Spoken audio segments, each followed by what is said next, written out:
What is going on, everybody? Hope everybody is having a good week. I said I was going to keep you updated on the Michigan head coaching search, every little detail. So that's what we're doing because we got a few updates here. And I don't know what Michigan's going to do. I think they're running out of options. In my humble opinion, I think Michigan is running out of options and they're going to have to eventually just go out and make a big splash.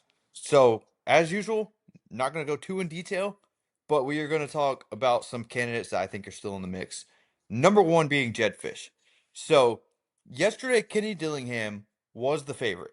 Kenny Dillingham was the pretty hands-on betting favorite yesterday and the last video that I made.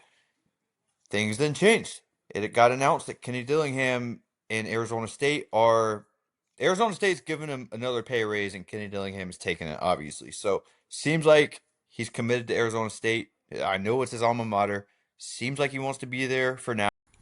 And then on the other hand, after Kenny Dillingham came to that little agreement with Arizona State, and I don't believe that's finalized yet, but I did hear, I think it was Pete Nakos reported it, that it's most likely getting finalized. Like they're nearing an agreement on it.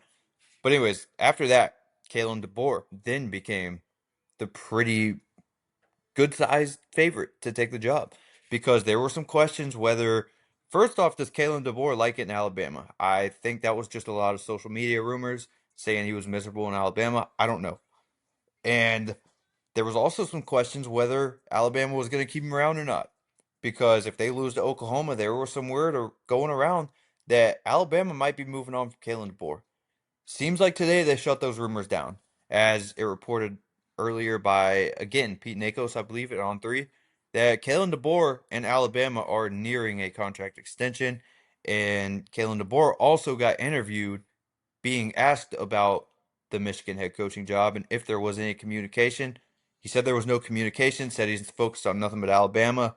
And seems like Alabama is the spot that he wants to be, and it seems like Alabama definitely wants him there, being they're working on an extension now, which is kind of weird to me because seemed like some fans are trying to run him out of town already. But who knows? I think Kalen DeBoer is a good coach. Personally, think the fit at Michigan will be better than it would at Alabama. But what do I know? What do I know? But anyways, the new leading favorite is Jedd Fisch. Jedd Fisch, he's a sitting coach at Washington. Seems like right now you're going to have to go out, pay the big buyout, and get a sitting head coaching or get a sitting head coach somewhere right now. Um, Jedd Fisch, like I said, does seem like the lead man right now, and I think a lot of people are kind of on the same page with that one. Jedd Fisch is a good head coach. He's People forget what he did at Arizona. Came in, completely flipped that Arizona program around. Um, done kind of. He didn't really flip Washington around because it was in pretty good standards when Kalen DeBoer left there. I know they did have one rough season in between there, but Jedd Fisch has that program back to where it should be, and he's doing a pretty good job over there. There were some rumors on social media. Again, you can't really trust these social media rumors that Jedd Fisch was looking for a way out of Washington because him and his family don't like, or his family, I believe, don't like it there. Again, I think that was just a lot of stuff going around social media. Don't really think there was much truth to that. Um, anyway, wouldn't shock me if they went out and paid the buyout. He does have a pretty hefty buyout with Washington right now. Seems like that's the best option on the table left for you.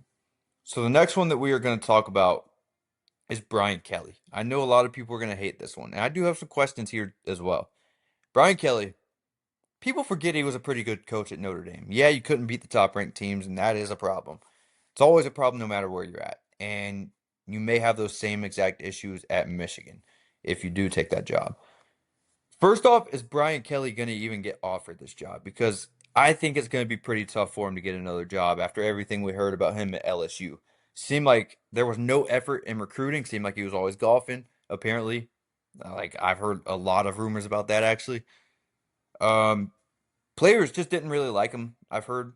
Like, obviously, there's personality issues there. Everybody knows about that one. So, do you really want to bring that toxic personality into your program when it really doesn't benefit anybody? Like, I've not really heard many players actually say they like playing for Brian Kelly. I I just don't think it's a good. I In football you need a good culture. Brian Kelly does not bring you a good culture. And I think Michigan at this point, with all they've been through, they're looking to bring in a guy who's going to build a good culture. Don't think that's Brian Kelly. If they do hire him, he's a good football coach. Again, just like the Kalen DeBoer thing I was talking about, I think his main reason to not succeeding at LSU was first effort. Like we've heard the effort stuff all the time, but I think it was a lot of it just wasn't a good fit for him. I think Brian Kelly is more of a fit in the Big Ten if he were to join a school that is in a conference. So the next one we're going to talk about, I haven't heard his name mentioned in these talks. Wouldn't shock me if you started to hear it because he's a he was a candidate in this coaching search. Like when everybody was open, all these schools were open. Glenn Schumann was getting talked about in some of these searches. I know Florida had a little bit of interest. Some of the G5 schools obviously had some interest. Glenn Schumann is a good coach. He's done a lot of great things over at Georgia with this defense. If you look at Georgia's defense and really the Kirby Smart coaching tree, it's looked pretty good so far. The last guy that they brought in was Dan Lanning, or the last guy that got hired out of Kirby's coaching tree outside of Fran Brown was Dan Lanning. That panned out pretty good. Even Fran Brown. Fran Brown's doing great things over in Syracuse. His record doesn't show it. He did. They were banged up all year. He dealt with a lot of injuries. I think Glenn Schumann could take a head coaching job and go kill it. And I think Michigan should at least call. I think they should because this is a big head coaching job. Maybe you do want to go out and get somebody that has previous head coaching experience. If that's the case and Glenn Schumann's not your guy, but when you're this narrow on candidates, there's not many guys out there. I think you pick up the phone and call Glenn Schumann, and he's probably going to say yes. I think it's going to be pretty tough for him to say no. And if you do go out and get him, I think he's gonna bring good things and a good culture to this Michigan program. Now, another one that I haven't quite heard much in this search is PJ Fleck. I know a lot of people are gonna hate this. He's done pretty good at Minnesota. If we think back earlier in the season, they went on a little run earlier in the season. Now, I think if you give PJ Fleck more resources, like he would have at Michigan, think about it. At Michigan, you're going to have top tier resources. At Minnesota, you don't have much. You don't have much to work with at all. And he kind of maximized what he had in Minnesota. Or I wouldn't say maximized it yet. I still think you'll see a little bit more momentum as these years go on.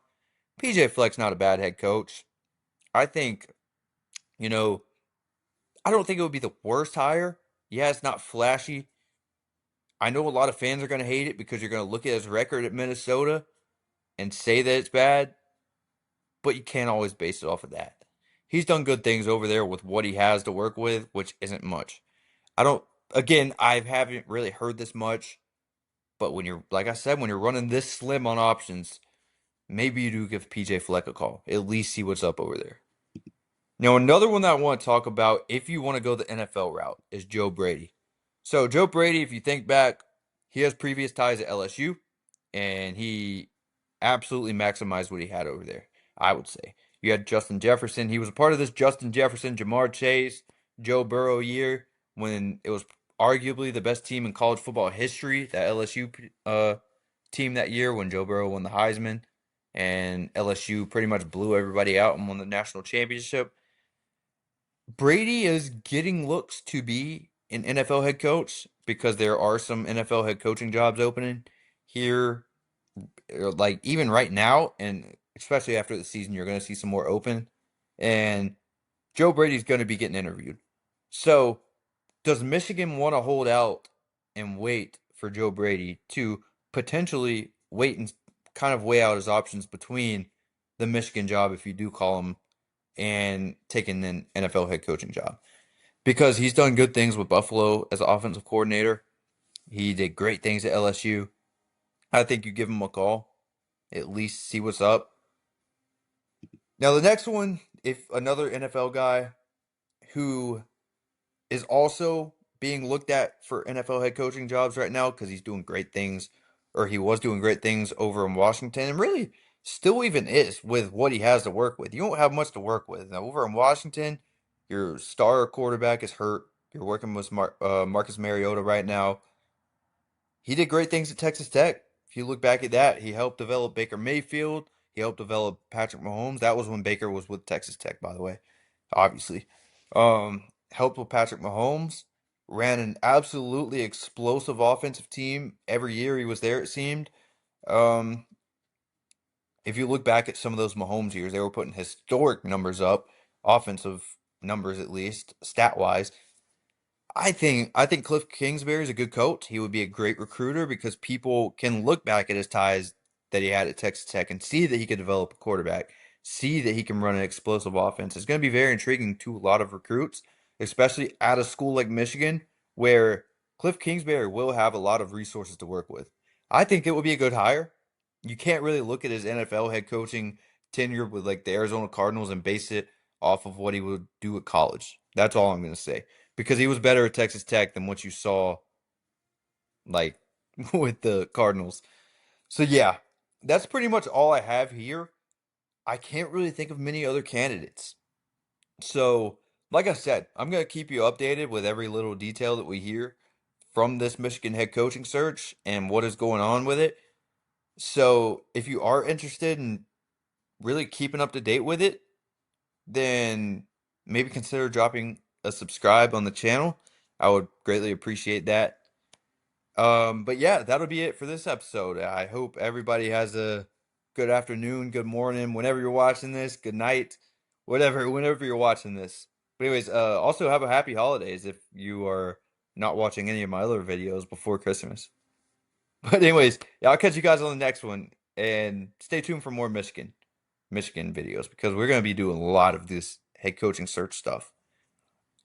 Also, before we do head out, I did want to mention that Michigan did say they wanted a head coach in place by January 2nd. So that's also very interesting.